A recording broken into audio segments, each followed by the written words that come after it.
Hi, everybody. Pete Pistone here for Midwest Racing Central today. And I know it's still winter here in the Midwest, but the NASCAR regional and local racing has already begun before it gets here to the Midwest. Let's talk about that. Let's bring in the managing director of NASCAR for NASCAR Local Racing. Joey Dennewitz is with us here on Midwest Racing Central. How are you, Joey? Thanks for the time today. I'm good, Pete. Thanks for having me. This is awesome. You got your own little thing going. It's fantastic. Yes, we're trying to do our best here in the Midwest. You know, it's sort of a passion project of mine. I grew up here. Rockford Speedway was my home track, so we're going to try to do this as much as we can. We appreciate you. Obviously, got a lot of NASCAR sanctioned tracks in my area of the country now. Grundy County Speedway. We got the Dells Raceway Park, La Crosse Fairground Speedway, and all. But before we get into that, I was saying I was jealous. I spent a week in Daytona, so it's tough to come back here to the Midwest because we're about 4 or 5 weeks away, I think, from starting our season. But I know NASCAR local racing is up and running around the country. How have things been going so far in 26, Joey? I'm good, man. This is you're right. This has been fantastic to get out of this. It's actually been cold in North Carolina too. So to head to Florida for the World Series of Asphalt at New Smyrna was a big opportunity for us to shake off the winter coats and finally feel a little bit warmer and get the tingles out of our extremities. And it was fun to feel the excitement of NASCAR Local Racing Series back at the racetrack. So we've got a lot of things to talk about here. And first, I'll start with, we went from what we were calling the Advanced Auto Parts Regional Weekly Series racing to local racing. Just fill us in about the name change and kind of what that means for the program, Joey. Yeah, the opportunity for commercial momentum was important, and when we wanted to make a change here, it opened up the entitlement opportunity.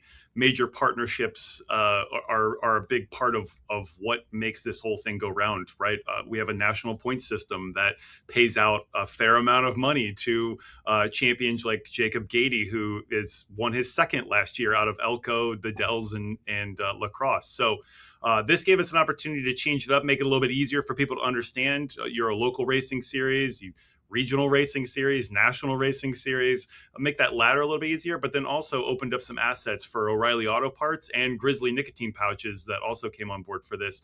Also leaves us a little extra room for some more others in the future as well. That's great. Well, let's talk a little bit about the guy that you just mentioned, Jacob Gady, who won his second championship last year in the racetracks he races at. Just a great story, Joey. I mean, here's a guy that has really no aspirations to go up the ladder like some drivers do. He's just happy doing what he's doing. He did it pretty well, I would say, in 2025.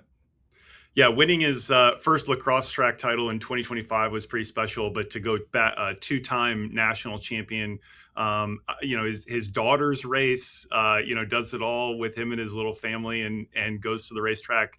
I heard Skip Flores say something in a different podcast this week that was pretty special. He talks, people don't realize how hard it is to just get to the racetrack, let alone make sure that you can finish a race, let alone actually winning the race. And it's major kudos to all of our local racing series competitors that get to the racetrack and have fun with their families and their friends. All right, so that leads me to the next question. I get this a lot from people at the racetrack and fans. How does it work? So if the Dells or Elko, La Crosse, as I mentioned, Grundy County, when they get involved with the program, what does that mean, and how do the players involved, the drivers and teams get involved with the program, Joey?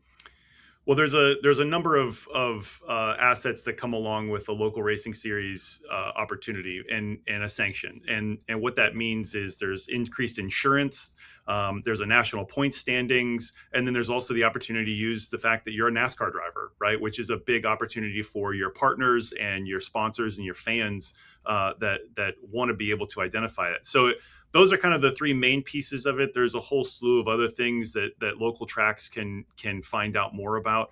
But for the competitor, I think the biggest thing is that national point standings in 4 different divisions is pretty enticing, as well as just extra coverage if something were to go wrong.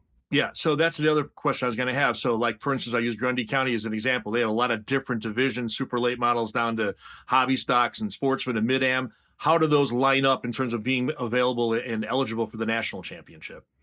Yeah, so across 24 states, 3 different Canadian provinces, even there's 10 dirt tracks a part of the process. Each one of them have different tiers of classes, right? You have your first tier, your second tier, and on down. And those all get added up into the national point standings. And we just talked about Jacob Gady. He won for the Tier 1 national point standings, which is a pretty special opportunity. And then there's we bring everybody to Charlotte at the end of the year, and we celebrate everybody's accomplishments throughout the year in all of those different divisions. Now, for every Jacob Gady who is doing what he's doing, we've had others that have gone from this program up the ladder to the NASCAR kind of, upper tier, if you will. Who are some of those names that maybe our listeners aren't really familiar with, Joey, who have gone through the system and gotten up to the NASCAR higher levels? Well, this is fun for us because Pete, you and I, we get to see these guys and girls on a weekly basis, and then whether they go up or they stay there, those are heroes, right? So there's some people like Josh Berry, right, who is now in the Cup Series for the famous Wood Brothers in the 21 car. Lane Riggs, another big opportunity for him this year in trucks. Connor Hall is going to get some Truck Series opportunities here, who started at Langley and over in Virginia. And then one of my favorite storylines of this year, JRM and Junior Motorsports pulled Lee Pulliam, who's a 4-time champ, to race at Martinsville with JRM in the O'Reilly Auto Parts Series. So there's a lot of interesting storylines that come along and that start right here at the local racing series powered by O'Reilly Auto Parts. Yeah, that's really cool. So we want people to come to the racetrack. Obviously, that's what we want to do, and get them to come on Fridays, Saturdays, or Sundays. But the other component in this day and age is the streaming world that we're in today with Flow, the NASCAR channel, which with my work with Sirius XM, NASCAR Radio, the morning drives on the NASCAR channel every morning. How important are both those sort of elements, Joey, and outlets that grow, the program you're working on? Well, I don't know that our local racing series drivers and tracks have gotten any more visibility than they are right now. Like this is the most opportunity that we have to get in front of as many eyeballs as possible, and a lot of that's due to our great partner in Flow Racing. The NASCAR channel also co-streaming some of those big events. Is really, really important to, again, just get our drivers and our competitors in front of as many people as possible. We have some special events like the Chili Willy out of Tucson, obviously the World Series we just talked about at New Smyrna, and then, the Triple Crown, which is late model stock's biggest and baddest events at South Boston, Langley, and of course, culminating at the Valley Star Credit Union 300 at Martinsville Speedway. This expanded weekly coverage across key tracks is vital to getting spreading the gospel, I would say, of local racing series and the competitors. So when you talk to promoters, and I do as well, there's sort of two sides of the coin. Well, wait a minute, I want people to come to the racetrack, right? I get that, right? But on the other hand, when you put it on streaming, you get people to see your product, and I would think that entices them to come to the racetrack. What's those conversations like, Joey, when you talk to track promoters around the country? Everyone has a different opinion on it, for sure. But I think the general consensus overall for those that use it well and promote would say that it's a showcase. And listen, we deal with this ourselves. NASCAR owns and operates Bowman Gray Stadium, which also has streaming every single weekend. And there are times where I can look at the front gate and say, hey, this is a little lighter right now because of a threat of rain. But I want the storylines to continue throughout the weeks, even if you're not able to get there. And I would say that I have felt more, hey, we saw this on Flow and wanted to come visit for ourselves. We're from out of state, out of town, out of country even. And I think that overshadows any type of front gate that they would lose, in my opinion. So back to the local side of the weekly program, ballpark, how many tracks are participating this year? And obviously it's coast to coast in Canada, right? It's part of the program? Yeah, 24 different states, 3 different Canadian provinces. We have almost 40 asphalt tracks and 10 dirt tracks. So listen, this is the backbone of NASCAR, and it's strong and more connected than ever.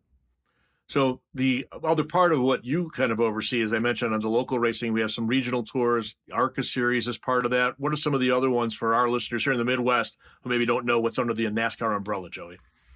Well, the ARCA Menard series, and then there's, of course, the East and the West version of that as well. Both of them are off to strong starts. The ARCA Menard series had a wild number of cars in Daytona, and we doubled the car count in the West at Kern, and then at Phoenix also had 40 cars show up, which is pretty phenomenal and great racing, really, really good racing all the way through. Our promoter out there at Kern, Tim Huddleston, sold a boatload of tickets even before we got there, which was pretty fantastic. So the ARCA Menard Series platform is off to a strong start. And something that's near and dear to my heart and many others is the Whelen Modified Tour. The tour is special not only in the Northeast but down the Eastern Seaboard, and we got a lot of good momentum there. Gary Putnam's done a fantastic job in his first couple of events there as series director. We have a new tire that has brought costs down for the competitors, and overall, like really excited to kind of see where the modified tour is headed. Also on car count's been up, and competitors have been excited about that. So ARCA, all those platforms, as well as the Whelen Modified Tour, and then NASCAR Local Racing Series presented, powered by O'Reilly. Well, and I'll remind our listeners and our viewers here at Midwest Racing Central, the ARCA Series, we're going to be at Madison Speedway on that short track, Berlin, Chicagoland Speedway. I got a home game coming up here, 4th of July weekend. So what I love about that series is it's probably more, I mean, it's been great on the Cup side. We got a lot of diversity on the schedule, but boy, that ARCA Series, Joey, that diversity on that schedule is incredible. Yeah, it's so fun to see them go from places like Talladega to the mild dirt to places like you said, Elko and Flat Rock and Toledo. Like those are some really, really great and fun racetracks to go to. I mean, coming up your way, Chicagoland weekend, Grundy County Speedway. That's a July 2nd NASCAR Local Racing Series powered by O'Reilly Series event. That's going to be a lot of fun to have everybody kind of in one area. Yeah, and it's one of the summer six-packs that they've got going there at Grundy this year with some big money on the line for the super late models for sure. Well, again, a few more weeks, it'll finally thaw out here, I think, in the Midwest, and we'll be able to go out to the racetrack. But I appreciate you giving us some time here. Best of luck this 2026 season, and let's have a great year on the local racetrack side. Joey, thanks. Thanks for having me, Pete. Appreciate you. You bet. That's Joey Dennewitz of NASCAR. We'll have more here at Midwest Racing Central today.